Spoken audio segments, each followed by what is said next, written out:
Իշխանությունը զավթած ուժի ներկայացուցիչները նոր թեզ են առաջ բրդում։ Ըստ իրանց,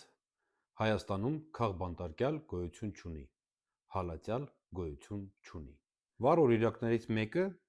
հանրահայտ Լիլու է, որը ելույթ է ունեցել Փաշինյանական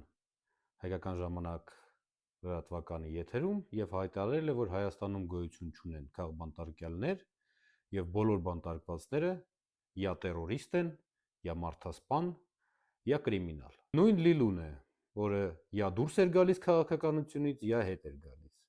या դուրս էր գալիս ՔՊ կուսակցությունից, या հետ էր գալիս, որը या զզվում էր Նիկոլից, या պաշտում է Նիկոլին, որը չի գնալու ընտրություններին ու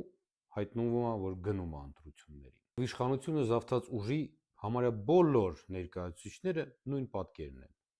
նույն բարոյական արժեքների մարդիկ, բայց իրանք մոռանում են, որ մենք բացի հիշողությունից ունենք նաև փաստեր, եւ մենք ունենք քաղբանտարկյալ կին, որը 5 ամիս քաղբանտարկված է ոչնչի համար, ոչնչի համար։